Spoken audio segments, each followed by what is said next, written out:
we used to have this segment way back when I was doing the podcast with Ashley, but we had a segment called Moment of Clarity.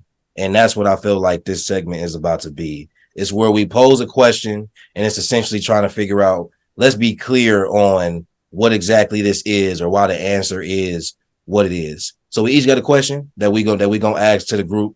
I'll start. I gave my question away yesterday because since we kind of talked about one of them and brought them up as duos, I'm gonna change my question. So there was one player that was somewhat notably left off of the top set, the NBA 75, all-time list. Dwight Howard? Not Dwight Howard. Should Vince Carter be considered a top 75 player of all time? DC top 75. I'll have to go look at those. Like who's 75 through 50. That's what I will probably have to look at. I don't know if DC, because I think they did 50. I think they did 50 in when they do 75. Was that 21? I think it was 21. So they might have did what's name before 11. 90. So they did 50 and 96. So I'm trying to think of the players that would have came after 96. Is he a top 75 player? I think culturally, yes. I think I feel like that question could be interpreted a couple ways because it's like in terms of impact and what he meant to hoops and like who he is as a player. Take Bob Cousy's old ass out. Like, there's a couple of them I'm just like, that's what I'm saying. Clears, like they clear typical, yes, the greats that paved the way in the game. But yeah,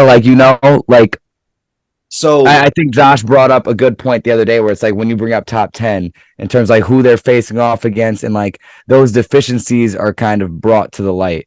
And when you look back in the day, it's easier to see those deficiencies that those guys have that Vince wouldn't. But I still don't know if I can consider him top 75. He's ringless, no? Or did he get one? He's ringless.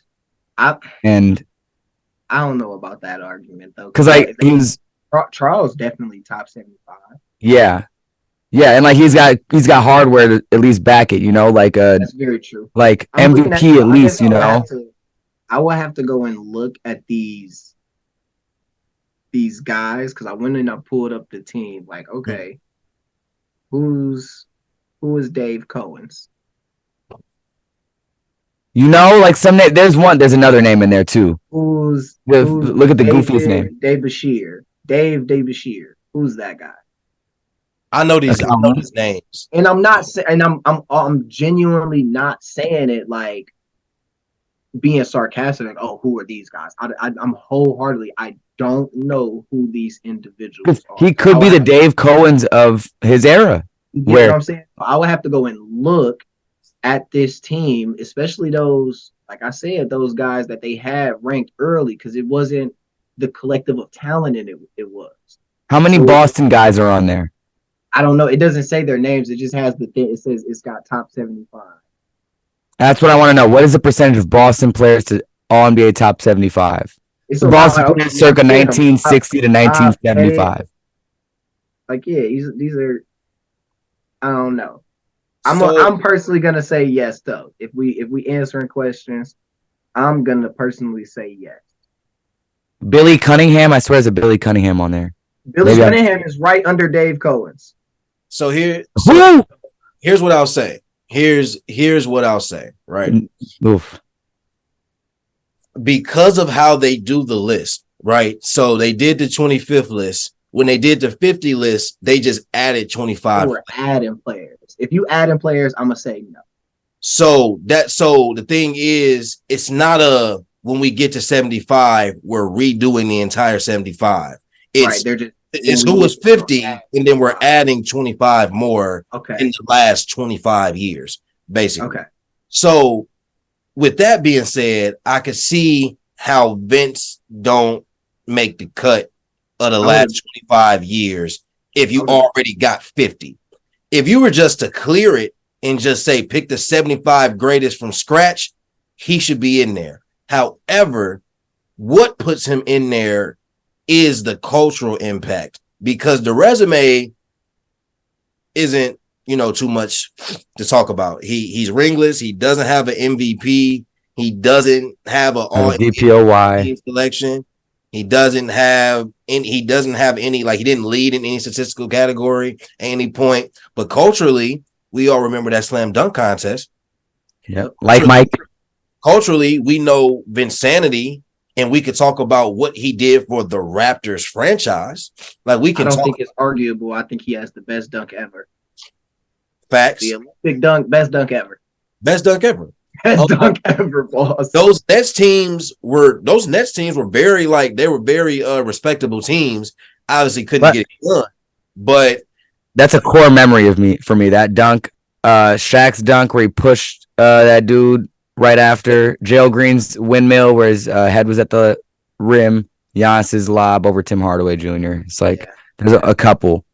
Yeah, so it's like Vince, I think the cultural aspect should matter. So if we were making a list of 75 from scratch, I think Vince would get in there. But because of how it's done, I see why he wouldn't have made the top 75. But I mean, there were a lot of players that people tried to make arguments for, and I think that you can.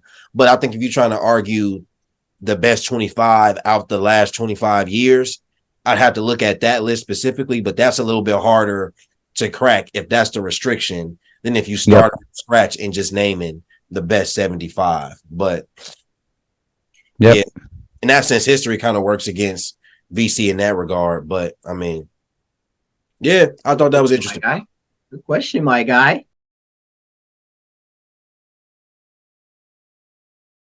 So we're gonna go in order of age. I'm going by very too early question. Qualls heard earlier. Very too early question because we don't know what all these teams look like. But if you could pick one team out of the West, because the East is a little bit easier to see as we talked about, like who's coming out of there. If you could pick one team in the West that you think is your favorite to make it to the finals, who is it?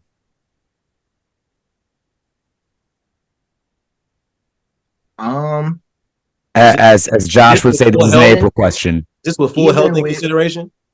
Full health in consideration. Just where they're at right now, player for player, team for team. Who do you think? Yeah. I think even with all with the moves that they made in the West, I think this is one of those cases where the Pavs still got to go through the former champion. I'm still rocking Denver. I'm still rocking Denver, bro. Like, they got the chemistry. We've seen it. It's proven. Like, if I look at some of the teams that I think are top teams in the West, like, you got Denver. Who was 2? Memphis. Was Memphis 2? I don't see Memphis getting 2. No. You have your Golden States. You have your Phoenixes. I think Golden State is too small. I think Golden State is. I think Jokic is, if he wanted to, could average 50 on Golden State. Mm-hmm. I think Phoenix is very interesting, but being that I haven't seen it, it's hard to say. It's hard to say because I don't know if that's gonna work. Yeah, I know it sounds good, but I've seen their formula work. And then, I mean, it's just, can Nurkic, is Nurkic, that's who you trust in to stop Joker? And then who they backup big? Who over there that they got that they could throw another body at Joker? Who else can they even throw? Bobo? Nah, Bobo getting cooked. Bobo? You don't throw Bobo out there? Gulag. Like, I'm still going Denver, bro. I'm still going Denver. I can't pick against Denver. I agree. I cannot go against what I saw last playoff run. I mean, Jokic damn near unstoppable. I ain't gonna hold you. It ain't nothing you can do for real. And if Jamal Murray gonna play like that, then I really don't know what you can do for real. But on paper, Bron got a shot. That's who I ain't want to be super biased. Everybody know Bron my second favorite player ever, but especially if Christian Woods could be straight. On paper, I don't know if there's a team where Bron has had this much depth in a long time. So if Bron don't gotta play 30, 36, 37, 40 minutes, if Bron can play 32 minutes, and like you did stay healthy, if you give him full health, if you give Bron full health, it's scary. If Bron is fully healthy, and if Bron is fully healthy and rested come playoff, I don't care what seed they at. Yeah. It's people like this man 39, but this man's still averaging 28, 29, 7, like easy, like not trying. Yeah. And I agree, bro. If AD actually AD, I'm just saying, I'm just like, there's so many what ifs, but it's like on paper, they have the roster to do it. Yeah. So if not Denver and they're healthy, come playoff time, I don't know if you're knocking them off. Because the Lakers are the Lakers. So depending on how they look in the beginning of the season, they may try to blow that shit up halfway through. I don't know. But yeah, they done had a summer. They done had a training camp. They done had a full. They've been able to connect and bond as a team going into the season, which they haven't really been able to do the past couple of years. If the chemistry there, everybody know their role, everybody know what's going on, what type of time they on. Scary. Yeah. They 10 deep, bro. They 10 deep. Easy. Of vets, for real. Yeah. Remind you of the bubble? The bubble team might be a little bit better. Just because I saw it. I don't know what this team look like yet. But they could be. They could be as good as the bubble. Maybe Denver.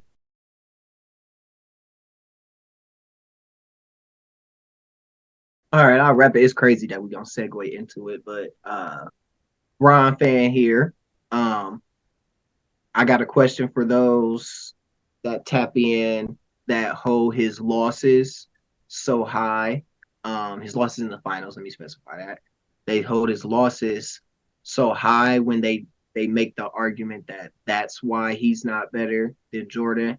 Because everybody's favorite thing is, Jordan was undefeated in the finals. He was 6-0, never lost. So my question to the public is, even if it doesn't necessarily trump it at that, you know what I'm saying? Like, okay, this makes Bron better. But if he only went to the finals that he won, does it make his legacy better? Like, he has the blemishes because it's 6 losses in the finals. I don't hold that against him besides the meltdown finals, but I would rather lose in the championship than in the first round. Personally, just being a competitor, I don't want to say that if I get knocked in the first round and then the team that just beat me get knocked, like I lost to the 7th best team. If I'm gonna lose to somebody, I want to lose to whoever is the top dog. I want to say that I was in that final fight, and I threw a good punch, and I just got punched harder. So if he was 4-0, like Mike is 6-0, does the argument have to change, or is it still just Mike is better?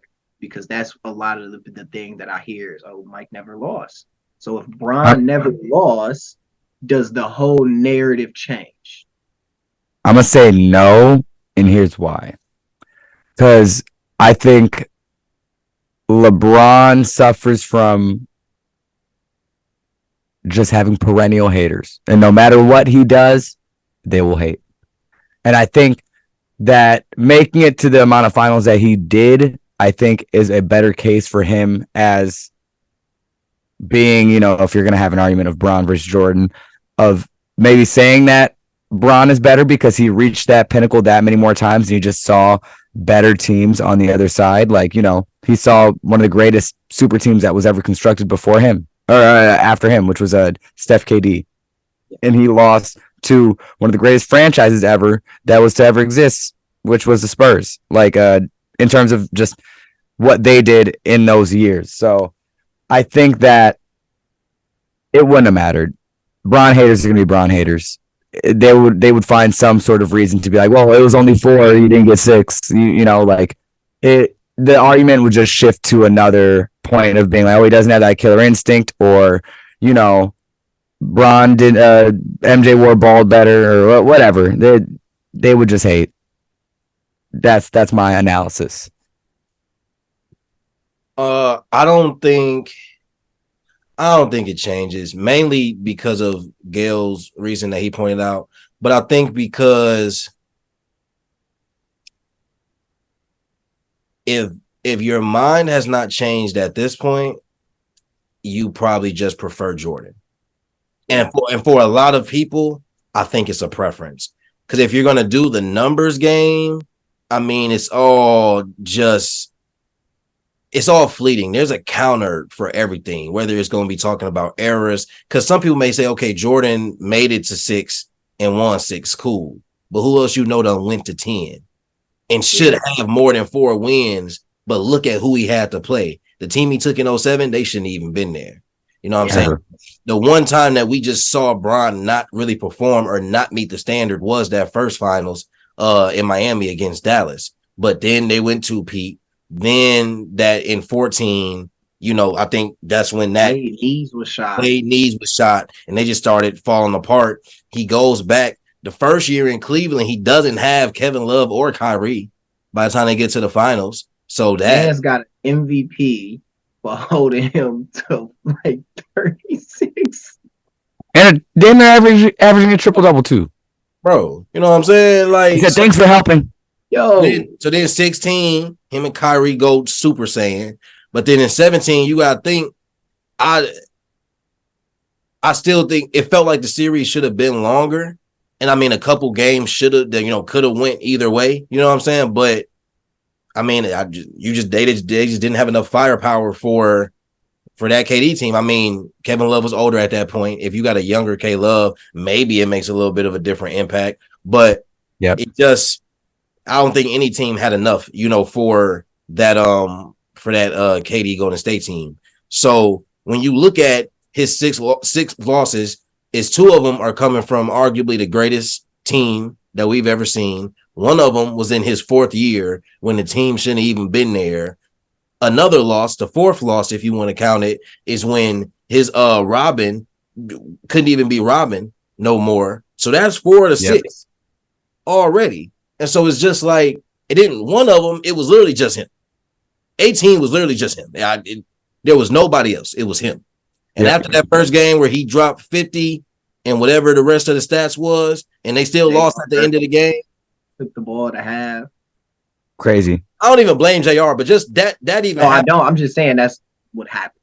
Yeah, you know what I'm saying? It's just like that in itself was like so deflating because it's just like, bro, I could play a perfect game and it's not gonna fucking matter. So those are his 5 to 6 losses in the finals. And it's like, I feel like there's a lot of other players. Wasn't his fault.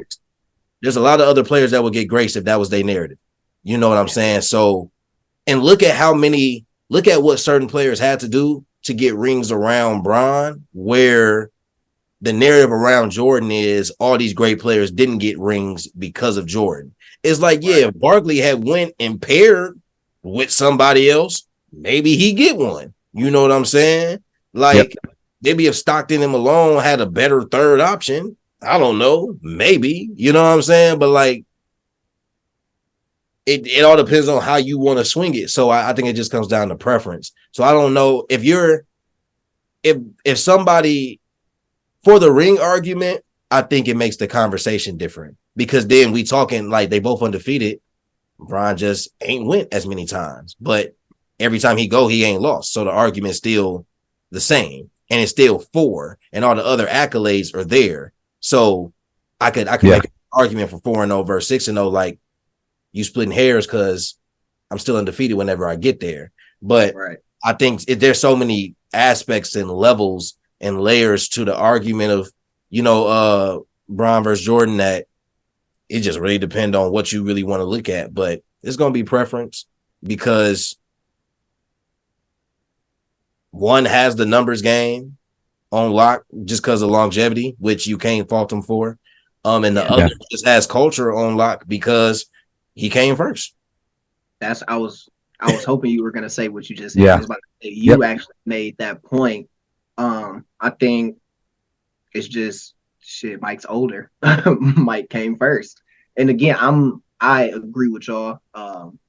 I personally do still have Mike over, Bron, and I'm just saying for the people that's their sole argument. Like if it's not your preference, I mean, if it is your preference, completely understandable. Like I love that analogy. We say, bro, we sitting here splitting hairs, and we're splitting it with the biggest knife ever. It's not like we got a precise knife. Like it's very hard to split those hairs. But for those that do, that live and die on that 6-0 heel, I just wanted to give them some, what if we put them both at? We move the 0 from Bron's side, or if we add an L to Mike Collins. Like, what if Mike didn't retire and lost both those championships to Houston? Is that a knock on his legacy?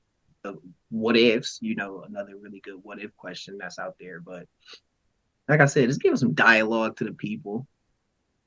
For sure. Love it. We love that.